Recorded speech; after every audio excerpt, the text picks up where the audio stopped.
नयाँ उपयोगी भिडियोहरूको लागि डिजिटल एमी च्यानललाई सब्स्क्राइब गर्नुहोस् र साइडमा रहेको बेल आइकनमा प्रेस गरी अल नोटिफिकेसनलाई सेलेक्ट गर्नुहोस्।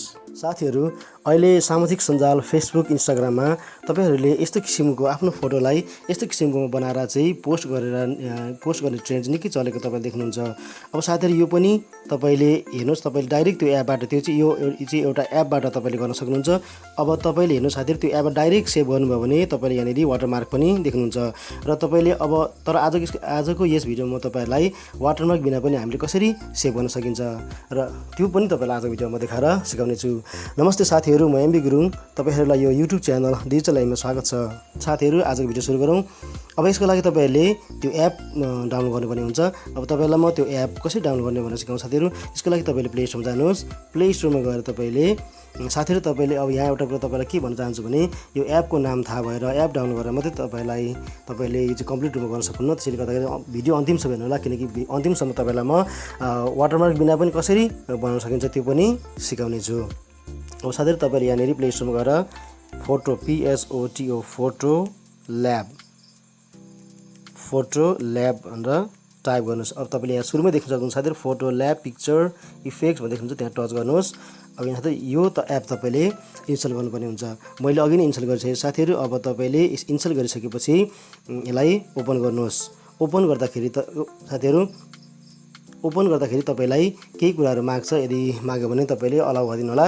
अब यसपछि तपाईँलाई साथीहरू, तपाईँले फर्स्ट एप खोल्दाखेरि चाहिँ अलिक टाइम लाग्छ लोडिङ हुनु लागि। अब साथीहरू, यो चाहिँ फेरि तपाईँमा इन्टरनेट हुँदाखेरि मात्रै चल्छ है। तपाईँले यो चाहिँ अनलाइनमा मात्रै हुने काम हो। त्यसले गर्दा तपाईँकोमा मोबाइल डाटा अथवा वाइफाई अनै राख्नु होला। अब यसपछि साथीहरू, तपाईँले यदि तपाईँ केटी हो भने यहाँबाट गर्नु होला, केटीकोबाट गर्नु होला। यदि तपाईँ केटा हो भने तलकोबाट गर्नु होला। अब साथीहरू, म चाहिँ योबाट सुरु गर्छु। यसको लागि तपाईँले त्यो इमेजमा चाहिँ यहाँको इमेज टच गर्नुहोस्। यहाँ इमेजमा टच गरिसकेपछि अब तपाईँले यहाँनिर अल भनेर देख्नुहुन्छ, अलमा टच गर्नु होला। यसरी टच गरिसकेपछि फेरि तपाईँले माथि स्क्रोल गर्नुहोस्। माथि स्क्रोल गरिसकेपछि तपाईँले यदि यहाँबाट आफ्नो फोटो छान्न पनि सक्नुहुन्छ। यदि तपाईँले चाहिँ फोटो चाहिँ आफ्नो एल्बमबाट छान्न चाहनुहुन्छ भने तपाईँले फेरि अलमा एकचोटि टच गर्नुहोस् र तपाईँले यहाँनिर एल्बमबाट चाहिँ सजिलै त्यो आफ्नो फोटो चाहिँ कुन फोटोलाई तपाईँ यस्तो बनाउन चाहनुहुन्छ त्यो चाहिँ तपाईँले एल्बमबाटै बनाउन सक्नुहुन्छ। साथीहरू, म चाहिँ यहाँबाट तपाईँलाई बनाएर देखाउँछु। एउटा फोटो तपाईँहरूलाई म देखाउँछु। अनि साथै यो फोटोहरू अब तपाईँले यसरी आफ्नो फोटो खोलिसकेपछि तपाईँले यहाँ देख्न सक्नुहुन्छ, यहाँनिर तल बटममा एउटा एरो देख्नुहुन्छ, ग्रिन सर्कलमा तपाईँले व्हाइट कलरको एरो देख्नुहुन्छ, त्यहाँनिर टच गर्नुहोस्। अब यसले साथीहरू यसरी एड आयो भने तपाईँले लेफ्टको टपमा तपाईँले क्रस साइन छ, त्यहाँनिर तपाईँले क्लोज गर्न सक्नुहुन्छ। अब साथीहरू, यसले चाहिँ प्रोसेसिङ गर्नलाई केही सेकेन्ड लगाउँछ। तपाईँले त्यो एकछिन वेट गर्नुपर्ने हुन्छ। ल हेर्नु साथीहरू, यहाँनिर तयार भइसकेको छ। अब हेर्नु साथीहरू, तपाईँले यसलाई सेभ गर्नु पऱ्यो भने राइट साइडको टपमा तपाईँले 3 डट्स देख्नुहुन्छ, त्यहाँ टच गर्नुहोस्। यहाँबाट तपाईँले आफ्नो डिभाइसमा सेभ पनि गर्न सक्नुहुन्छ अथवा तपाईँले डाइरेक्ट यहाँबाट सेयर पनि गर्न सक्नुहुन्छ। अब तपाईँले आफ्नो डिभाइसमा सेभ गर्दा अथवा सेयर गर्दाखेरि पनि यो चाहिँ डाइरेक्ट सेभ त हुन्छ, तर सेभ हुँदाखेरि वाटरमार्क सहित सेभ हुन्छ। अब तपाईँले वाटरमार्क बिनै कसरी सेभ गर्ने, त्यसको लागि तपाईँले एउटा तपाईँलाई ट्रिक सिकाउँछु साथीहरू। तपाईँले यहाँनिर नै तपाईँले चाहिँ आफ्नो मोबाइलको यसबाट चाहिँ स्क्रिन क्याप्चर गर्नुहोस्। तपाईँले हेर्नु साथीहरू, तपाईँलाई देखाउँछु म यसरी आफ्नो मोबाइल स्क्रिन क्याप्चर गर्नुहोस्।